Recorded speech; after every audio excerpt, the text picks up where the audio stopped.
No, nazywam się Sasza, jestem niebinarną osobą aktywistyczną, żyjącą w Dwumieście już od około 12 lat. Pracuję tutaj, żyję wspólnie ze swoją rodziną i staram się aktywnie działać na rzecz społeczności LGBTQ+. Spotykam się często z nieprzyjemnymi sytuacjami na ulicy, w mojej pracy, które gdzieś tam zawsze zostają w pamięci i sprawiają, że to życie zamiast być łatwiejsze staje się mniej przyjemne. Często spotykam się na ulicy ze względu może na to, że mój wygląd odbiega od jakiegoś kanonu piękna ogólnie uznawanego przez społeczeństwo. Spotykam się z wyzwiskami, z naśmiewaniem się z mojej tożsamości płciowej, zrównywaniem mnie do to coś, odczłowieczaniu mnie. Ludzie nie zastanawiają się też nad tym, jak to wpływa na życie drugiego człowieka, jak to wyniszcza, jakie powoduje konsekwencje w zachowaniu, w życiu drugiego człowieka.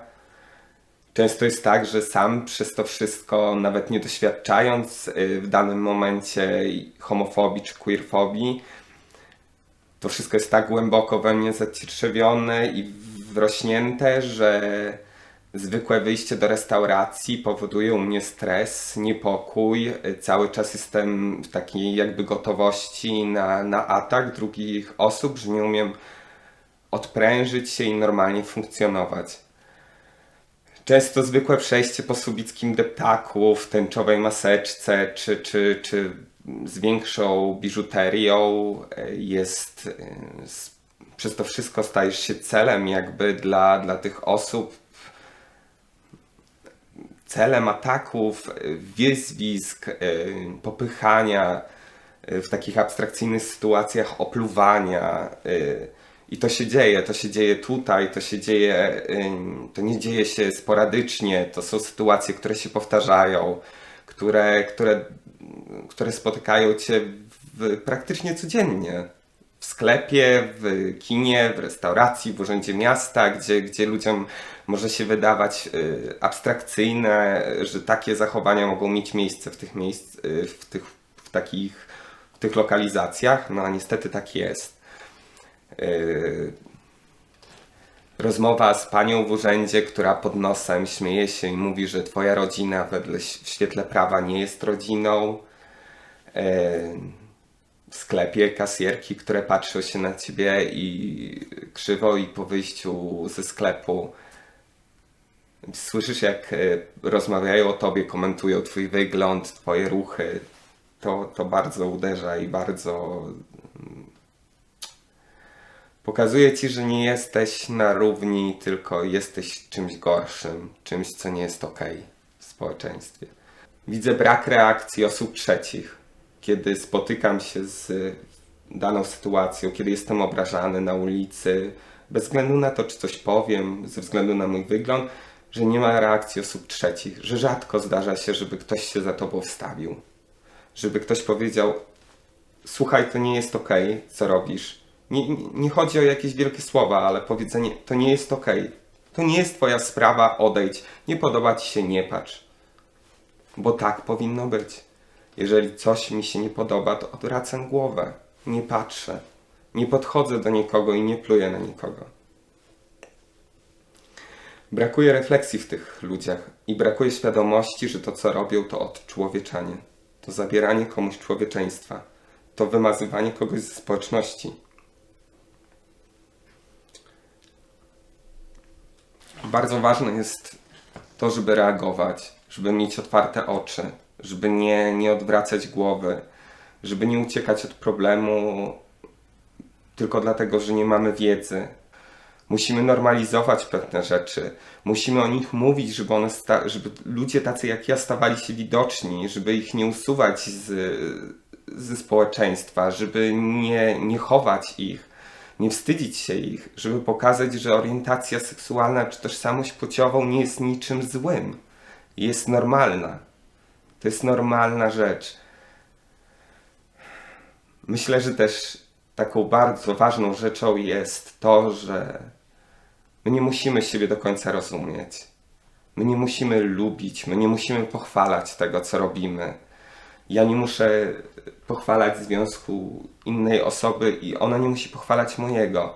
Ale ważne jest to, żebyśmy się szanowali. Żebyśmy sami sobie nawzajem nie niszczyli tego życia, które i tak w obecnych czasach nie jest łatwe.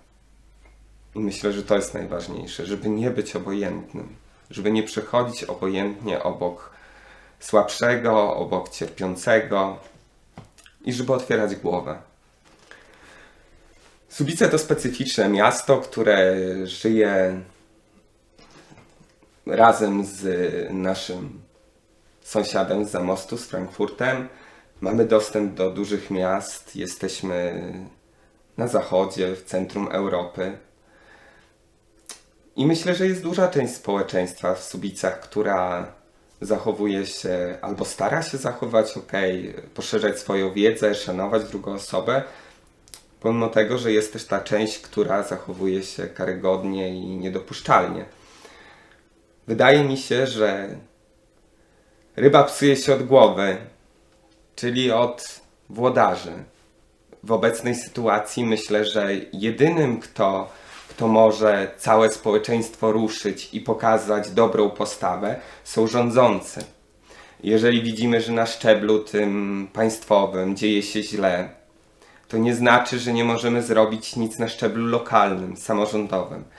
Więc myślę, że oficjalne wspieranie inicjatyw queerowych, zapewnianie mniejszościom widoczności, pozostawianie platformy do działań dla takich osób jest bardzo ważne i jest najbardziej skuteczne.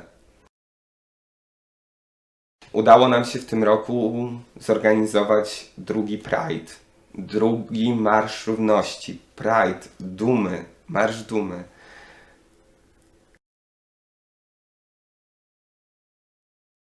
Bardzo dużym krokiem byłoby to, gdyby burmistrz Subic stanął i nie musiał się zgadzać ze wszystkimi naszymi postulatami, ale żeby powiedział, że nie zgadza się z nienawiścią, nie zgadza się z poniżaniem i dyskryminowaniem żadnej jednostki, że zawsze będzie wspierał społeczeństwo, zawsze będzie wspierał dobro.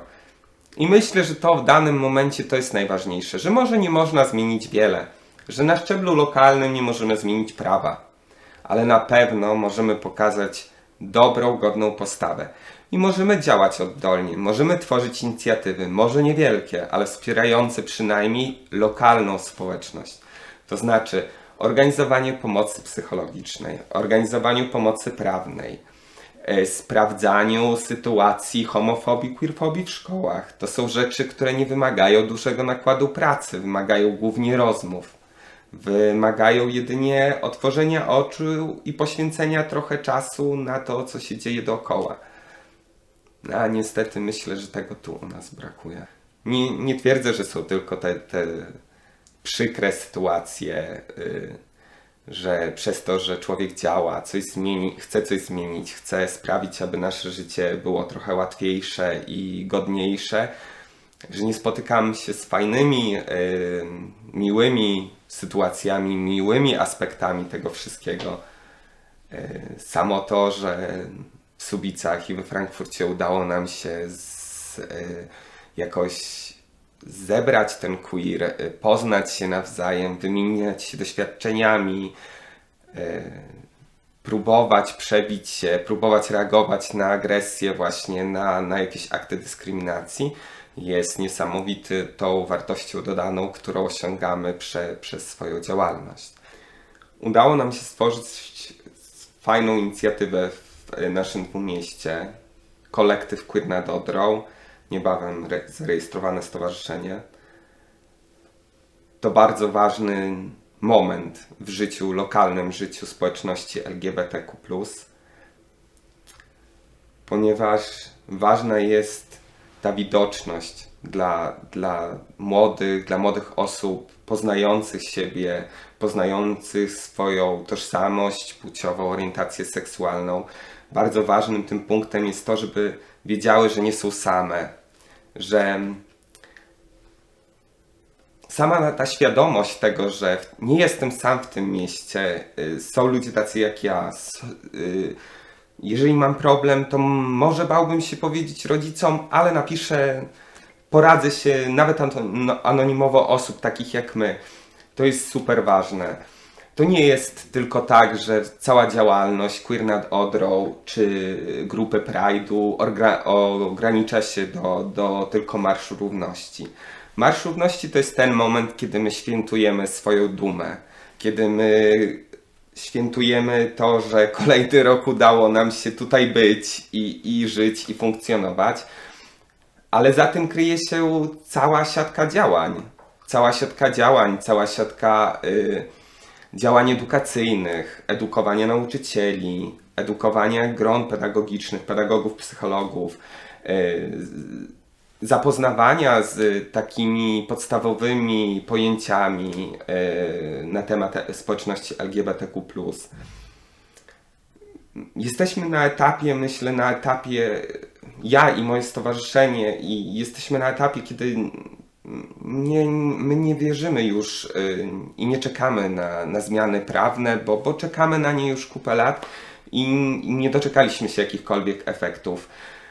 Teraz celem mojej organizacji i innych aktywistów i osób działających na rzecz LGBTQ+, jest stworzenie siatki pomocy, organizacji, wspólnot, kolektywów, żeby w tych najmniejszych miejscach młodzież, osoby starsze, osoby potrzebujące pomocy miały się do kogo zwrócić, abyśmy mogli reagować na dyskryminację, na akty nienawiści, przemocy, reagować dynamicznie, efektywnie, abyśmy nie pozwalali na to, aby kolejny atak został bez jakichkolwiek konsekwencji, wyciągnięcia jakichkolwiek konsekwencji.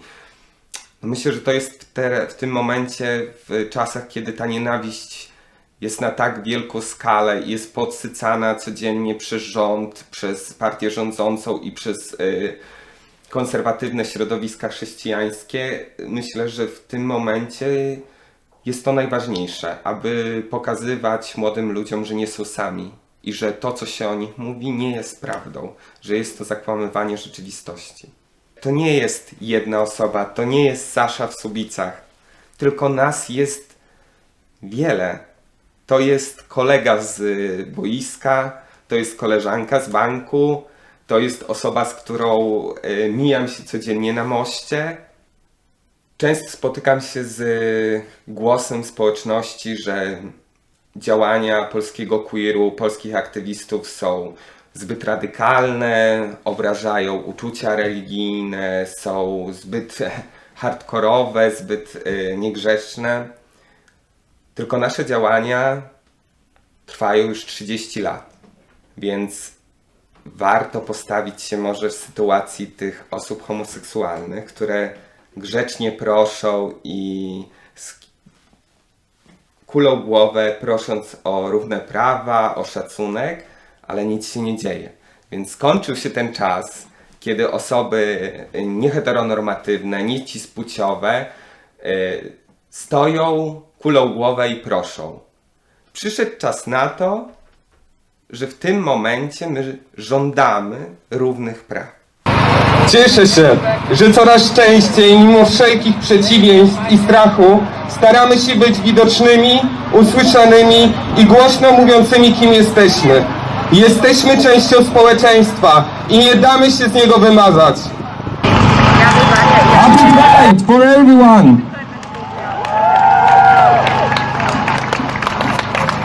We will stay here for a little bit longer! Too hot for the blues, take out to the church. I spread to the circuit,